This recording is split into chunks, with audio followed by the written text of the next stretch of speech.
Loss অ্যাঞ্জেলেসে সাম্প্রতিক দাবানলগুলোর কারণ এবং ক্ষয়ক্ষতি সম্পর্কে বিভিন্ন তথ্য পাওয়া গেছে। প্রাথমিকভাবে শুষ্ক আবহাওয়া, শক্তিশালী সান্তা আনা বাতাস এবং শুকনো গাছপালা এই দাবানলগুলোর দ্রুত বিস্তারের জন্য দায়ী। তবে নির্দিষ্টভাবে আগুনের সূত্রপাতের কারণ এখনও তদন্তাধীন। ক্ষয়ক্ষতির মধ্যে প্রায় অন্তত 24 জনের মৃত্যু হয়েছে এবং প্রায় 10,000 বাড়িঘর ও অন্যান্য স্থাপনা ধ্বংস হয়েছে। প্রায় 1,80,000 মানুষকে তাদের বাড়ি থেকে সরিয়ে নেওয়া হয়েছে। আর্থিক ক্ষতির পরিমাণ বলতে প্রায় 5 লাখ কোটি টাকা হতে পারে বলে অনুমান করা হচ্ছে। দাবানল নিয়ন্ত্রণে আনতে প্রায় 7,500 দমকল কর্মী কাজ করছেন। তবে প্রবল বাতাস এবং শুষ্ক আবহাওয়ার কারণে আগুন নিয়ন্ত্রণে আনতে চ্যালেঞ্জের সম্মুখীন হতে হচ্ছে।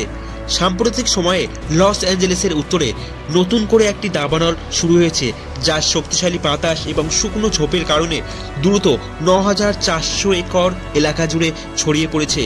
এই দাবানলগুলোর কারণে পরিবেশের উপর নেতিবাচক প্রভাব পড়ছে, যেমন বায়ু দূষণ এবং বাস্তুতন্ত্রের ক্ষতি। এই ধরনের নিউজ পেতে আমাদের চ্যানেলটি অবশ্যই সাবস্ক্রাইব করে রাখুন এবং পাশে থাকা বেল আইকনটি বাজিয়ে অল অপশনে ক্লিক করে রাখুন।